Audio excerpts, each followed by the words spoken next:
Kion's story begins the moment he opens his eyes beneath the warm African sun, a royal cub born on Pride Rock, surrounded by celebration and expectation. As the son of King Simba and Queen Nala Kion, is royalty by blood. Yet from the start, his path is different from that of his sister, Kiara, the future queen. While Kiara is raised to rule, Kion grows up watching, learning, and questioning. He is playful and curious, but there is a seriousness in him, even as a cub, a quiet sense of responsibility that sets him apart. He notices when the circle of life is disturbed, when smaller animals are treated unfairly, and when danger creeps into the Pride Lands. Kion does not dream of sitting on the throne. Instead, he dreams of standing between his home and any threat that might harm it. Vid.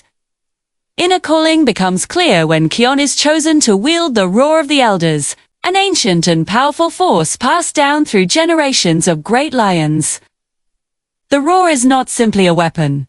It is a symbol of trust placed in Kion by those who came before him.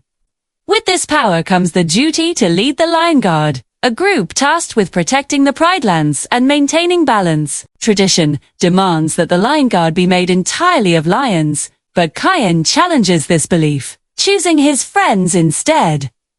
He selects Bunga for his fearless heart, Fuli for her unmatched speed and sharp instincts, Besht for his incredible strength and gentle nature, and Ono for his intelligence and keen eyesight. Together, they form a team unlike any Lion Guard before them. One built not on tradition, but on unity, trust, and mutual respect.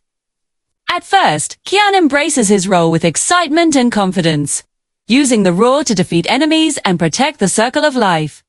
Each victory strengthens his belief in his purpose, but it also plants the seeds of a dangerous dependency.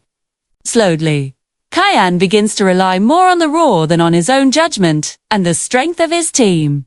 The power makes him feel invincible, and with that feeling comes pressure, fear, and self-doubt.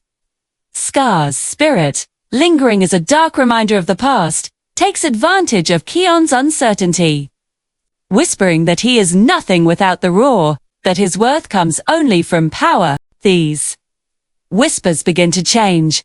Kion-ness, willing to listen to those who care about him. The true turning point arrives when Kion is bitten by Shari, the venomous snake who serves Scar. The venom seeps into Kion's body, but its greatest damage is done to his mind.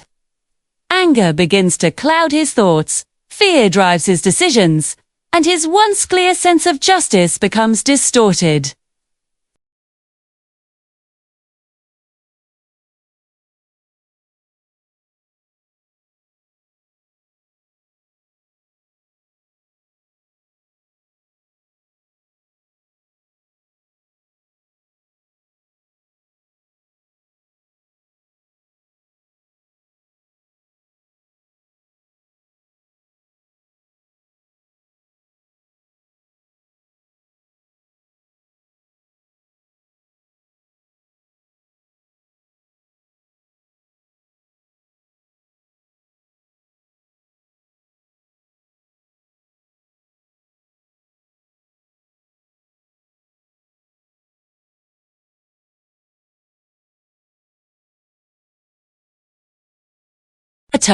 And to accept that leadership does not mean standing alone. Each step of the journey strips away his pride and replaces it with humility, teaching him that true strength lies in trust and cooperation. When they finally reach the Tree of Life, Kion encounters Queen Ronnie, a fierce and determined leader who mirrors many of his own struggles. Ronnie is protective of her kingdom and wary of outsiders, especially one who carries such a dangerous power. She challenges Kion, questions his decisions, and refuses to be impressed by his title or the roar.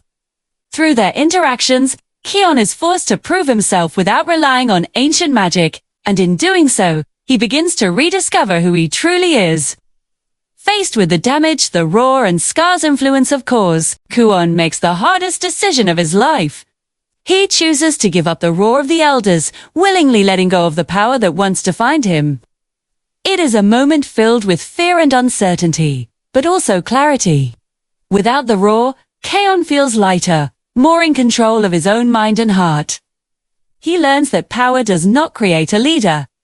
Character does. When danger threatens the tree of life, Kion stands his ground, not as a royal cub or a magically empowered lion, but as a brave guard who leads with courage, intelligence, and compassion. He fights alongside his friends, trusting their abilities and valuing their voices. And together they protect the tree of life through unity rather than domination.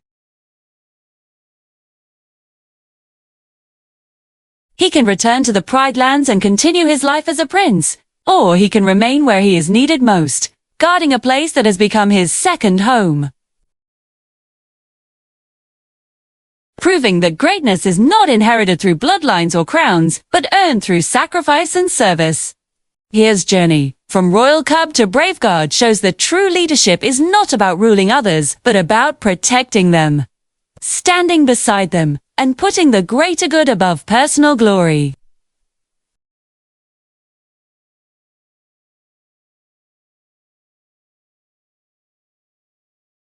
But the one that leads to responsibility, balance, and heart.